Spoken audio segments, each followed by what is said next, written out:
ഇത് ഇന്നത്തെ വീഡിയോ അല്ല കേട്ടോ. ഇന്നലെ ഒന്ന് കൊച്ചി വരെ പോയായിരുന്നു.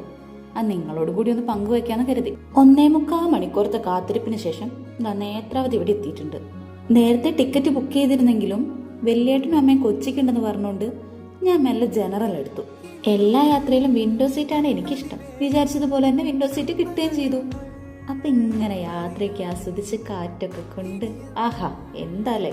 പോകുന്ന വഴിക്ക് നല്ല പച്ച പൊതിച്ച പാടങ്ങളും കലങ്ങി കിടക്കുന്ന പുഴകളും ഒക്കെ കണ്ടു. ഇത് നമ്മുടെ ഭാരതപ്പുഴയാണേ. അപ്പൊ എല്ലായിടത്തും അത്യാവശ്യം നല്ല മഴ പെയ്തിട്ടുണ്ടെന്ന് സാരം. ദാ ഈ അമ്മേനെ കണ്ടില്ലേ? ട്രെയിനിൽ പൈനാപ്പിളും മാങ്ങയൊക്കെ വിൽക്കലാണ് ജോലി. ഈ അമ്മേനെ കണ്ടപ്പോ എന്തോ എനിക്ക് എന്റെ അമ്മേനെ ഓർമ്മ വന്നു. അങ്ങനെ ഞാനും ഒരു സെറ്റ് മാങ്ങ വാങ്ങി. ശരിക്കും പറഞ്ഞാൽ ഞാൻ വാങ്ങിയതല്ല കേട്ടോ, വലിയേട്ടൻ വാങ്ങി തന്നാണ്. മാങ്ങയ്ക്ക് നല്ല പുളിയുണ്ടായിരുന്നു. ഇതുവരെ വിമാനത്തിൽ കയറാനുള്ള യോഗം ഉണ്ടായിട്ടില്ലെങ്കിലും ട്രെയിനിൽ പോകുമ്പോഴൊക്കെ ഈ നെടുമ്പാശ്ശേരി വിമാനത്താവളത്തിലേക്ക് ഇങ്ങനെ നോക്കി വിമാനങ്ങളൊക്കെ കണ്ട് ആ കൊതി ഞാനങ്ങ് തീർക്കും. അങ്ങനെ നമ്മൾ സൗത്തിൽ ട്രെയിൻ ഇറങ്ങി ഓട്ടോ വിളിച്ച് നോർത്തിലെത്തി. നമ്മുടെ ഷീ ലോഡ്ജിൻ്റെ അടുത്തുള്ള സമൃദ്ധിയിൽ. ഞാൻ ആദ്യമായിട്ടാണ് ഇവിടെ വരുന്നത്. ഇവിടുത്തെ ഫുഡ് കഴിക്കുന്നത് അടിപൊളി ഫുഡാണ്. ഫുഡ് സ്പോൺസർ ചെയ്തത് അമ്മയാണ്. ഭക്ഷണമൊക്കെ കഴിച്ചു കഴിഞ്ഞപ്പം നമ്മുടെ താരം, അതായത് അഖിലേഷ്, എന്നെ പിക്ക് ചെയ്യാനെത്തി. ഇവനാണ് ഇന്നത്തെ എൻ്റെ സാരഥി. എനിക്ക് പോകാനുള്ള എല്ലായിടത്തും ഇവൻ എന്നെ കൊണ്ടുപോകും.